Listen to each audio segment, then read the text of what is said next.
resource that Rex just mentioned, maybe that's it. Maybe that's exactly what we're thinking of doing. Kari and I, and we're going to be hiring someone to help us do this, are going to pull together a report back. But really what it is something that, the question, Chris, was sort of just a way to inspire the discussion. I don't think anyone here really is questioning whether active transportation projects are of regional significance, or a lot of them are. But there is a need, as we've heard in here, to really be able to illustrate with both quantitatively and through storytelling effectively to say how some of these projects are of regional significance. And so for this report back, we want to take a lot of what we've heard today, including a lot of the questions and where we need more data and information, and produce a document that does provide some of that case as we're moving forward with some of these discussions around transportation funding and what types of projects should be eligible for funding that is focused towards projects of regional and statewide significance. So those are the next steps. So be on the lookout for that. You'll get, that was here, we'll get some sort of update along those lines. And this is an ongoing discussion. So sorry to take the mic back from you, Leif, but I did not follow my duties. I did not give Craig, our documentarian, a chance to report back to the group.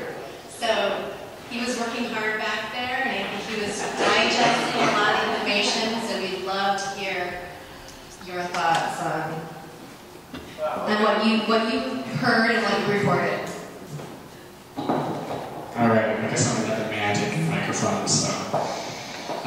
So this is great. I had a fun time taking notes on a lot of really interesting and diverse viewpoints.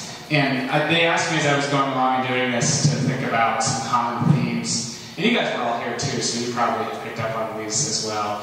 But so I just thought, I would share 4 that really kind of jump out at me, and I'll be very brief. And these are in no particular order. It seemed like when the 4 things that I heard a lot today were the need to really focus on narrative and language and stories, and how we tell those stories to different audiences. And maybe because I work in communications, I'm biased towards that. But not data for data's sake. I mean, the thing that really jumped out for me, that one phrase today was, facts. It's not that facts don't matter; it's that not all facts matter to everyone. And so we want to think about that and translate those facts into narrative and language that appeals to specific audiences. I heard a lot about partnerships, and not just with our usual agency partner suspects, but also beyond to maybe nonprofits, public health, or a lot of public health. I think that was actually probably the most common one mentioned specifically.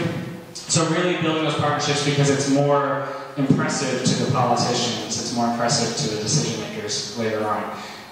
It really helps tip that balance in politics a little bit more.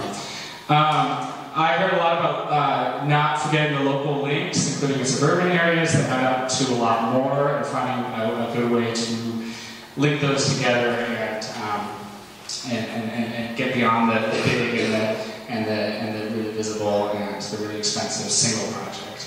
And then I heard a lot about benefits, and really thinking about the goals that we have for our communities, telling those goals in a story, as Lenny did earlier, which was really compelling to me, and letting those lead the process rather than letting those benefits as outcomes, those goals that we have as a society, lead the process rather than just how many people we move and how much it will cost us to move them. So that's what I heard. So thanks for the opportunity.